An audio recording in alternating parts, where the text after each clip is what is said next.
गुल प्लाजा सानहे को 120 घंटे यानी 5 दिन हो गए हैं और अब तक रेस्क्यू ऑपरेशन मुकम्मल नहीं हो सका है। डिप्टी कमिश्नर साउथ जावेद नबी खोसरो ने मीडिया से बात करते हुए कहा है कि इस वक्त गुल प्लाजा में जो सर्च ऑपरेशन जारी है इसको बहुत जल्द ख़त्म कर देंगे। अब तक 62 अमवात की तस्दीक हो चुकी है।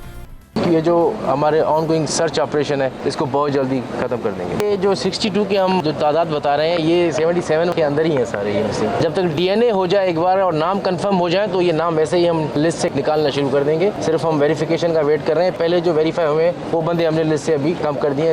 Police surgeon doctor Sumaiya Syed ने नुमाइंदा जियो न्यूज़ ईशान शाह से बात करते हुए कहा है कि हमने अब तक 7 लाशों की शनाख्त की है। 43 लाशों की बाकियात हमारे पास हैं। साथ ही हमारे पास कुछ बाकियात हैं जिन्हें प्रोसेस करना है। हमने इस वक्त तक 7 डेड बॉडीज़ ऐसी रिसीव की हैं जो कंप्लीट थी। उनमें से 6 जो थी वो तो बिल्कुल पहली वाली थी एंड देन द 7th वाली वाज आइडेंटिफाइड, पार्टली आइडेंटिफाइबल, और उनको हमने CNIC से फिर आइडेंटिफाई किया तो ये 7 हो गई। अभी हम पोस्टमार्टम नंबर 50 पे हैं। जो 43 हैं वो रिमेन्स हैं। Those are remains of varying degrees, varying nature. कुछ बोनी है, कुछ वैसे बॉडीली पार्ट्स हैं। तो that is I will not be able to comment conclusively till the time that we are done with all of them. अभी भी हमारे पास कुछ रिमेन्स बाकी हैं जिनको अभी हमें प्रोसेस करना है।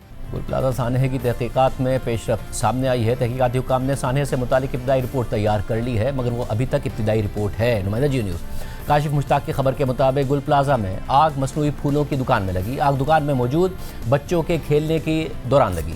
मुमकिन तौर पर बच्चे दुकान में माचिस या लाइटर से खेल रहे थे। इब्तदाई तौर पर आग दुकान में मौजूद सामान में लगी और बिजली की तारों में फैल गई। खबर के मुताबिक आग शॉर्ट सर्किट की वजह से नहीं लगी। आग लगते ही इमारत में मौजूद अफराद खारजी रास्तों की तरफ भागे मगर इमारत के दरवाजे बंद होने की वजह से अफरा तफरी फैल गई। इमारत में ज़्यादातर दुकानें खुली हुई थी। इमारत की छत के रास्ते पर भी ग्रिल लगी हुई थी। खबर के मुताबिक आग लगने से इमारत में मौजूद CCTV सिस्टम मुकम्मल तौर पर मुतासिर हो गया है। यानी शाहिदीन और मुतासरीन के बयानात के ले लिए गए हैं। नुमाइंदा जियो न्यूज़ राहिल सलमान के मुताबिक CCTV की मदद से हुकाम ने आग लगने की टाइमलाइन तैयार कर ली है। CCTV के मुताबिक प्लाजा की पिछली तरफ 10:07 पर आग लगी। 10:12 पर एम्बुलेंस पहुंचना शुरू हो गई। प्लाजा के एमेजिरा रोड वाली साइड पर 10:18 पर आग नजर आई। आग को इमारत के अगले हिस्से में पहुंचने पर 11 मिनट लगे। रेस्क्यू ऑपरेशन जारी है, तहकीकात भी हो रही हैं और साथ ही कार्रवाइयों का आगाज़ भी हो गया है। नुमाइंदा जियो न्यूज़ सुलेमान सादत खान की खबर के मुताबिक चीफ सेक्रेटरी सिंध आसिफ हैदर शाह ने municipal commissioner Karachi metropolitan corporation Afzal Zaidi को ओहदे से हटाने का नोटिफिकेशन जारी कर दिया है। अफजल जैदी को services, general administration and coordination department report करने की हिदायत कर दी गई है। 19 ग्रेड की ऑफिसर सुमेरा हुसैन को municipal commissioner Karachi metropolitan corporation का इजाफी चार्ज दे दिया गया है। खबर के मुताबिक 30 नवंबर को 3 साला इब्राहिम के गटर में गिरकर जाबाहक होने के वाक़े पर साबिक म्यूनसिपल कमिश्नर अफजल जैदी तनकीद की जद में थे और गुल प्लाजा में होने वाली आतिशबाजी में भी अफजल जैदी की कारकर्दगी इत्मीनान बख्श नहीं थी। साथ ही सिंध बिल्डिंग कंट्रोल अथॉरिटी और पाकिस्तान इंजीनियरिंग काउंसिल ने आज गुल प्लाजा का दौरा किया है। नुमाइंदा जियो न्यूज़ सुलेमान सादत खान की खबर के मुताबिक तकनीकी कमेटी ने गुल प्लाजा को मखदूश करार दे दिया है। कमेटी ने सिफारिश की है कि गुल प्लाजा को रेस्क्यू ऑपरेशन के बाद गिरा दिया जाए। गुल प्लाजा साने के बाद सिंध हुकूमत तनकीद की जद में है और अब वफाकी हुकूमत के 2 इत्तेहादी MQM और पीपल्स पार्टी आमने सामने हैं। आज वफाकी वजीर सेहत और MQM के रहनुमा मुस्तफ़ा कमाल ने मीडिया से बात करते हुए कराची को वफाक का हिस्सा बनाने का मुतालबा कर दिया। मुस्तफ़ा कमाल ने कहा कि 18वीं तरमीम में दिए गए इख्तियारात हमारी फलाह के लिए इस्तेमाल नहीं हो रहे। कराची वाले कितने हादसात और बर्दाश्त करें, कितनी लाशें और उठाएं, कितने और लोग जल कर और कितने बच्चे गटर में गिर कर मर जाए।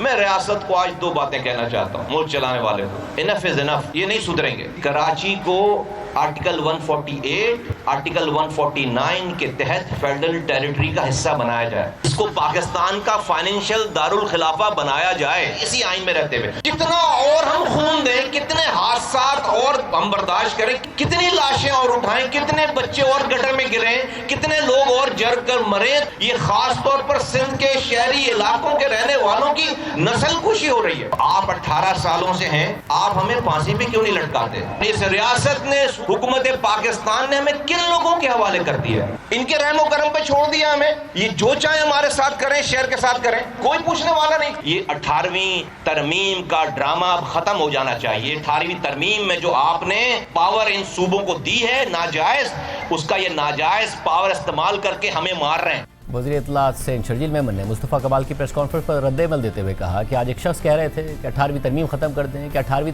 तरमीम ख़त्म करने से ऐसे वाक़यात नहीं होंगे और अगर कल को 18वीं तरमीम ख़त्म करने के बाद वाक़या हो गया तो क्या करेंगे?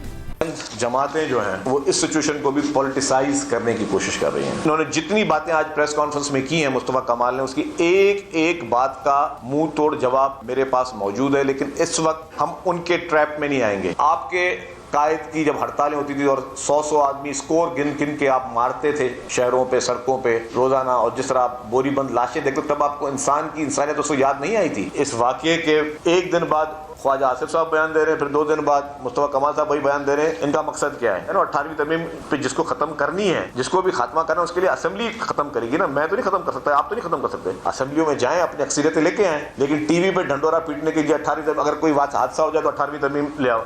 कल को चला 18वीं तरमीम 1 मिनट के लिए इन्होंने खत्म भी कर दी, कामयाबी हो गए, उसके बाद वाकया होगा, फिर क्या करेंगे ये? फिर बोले नई तरमीम ले।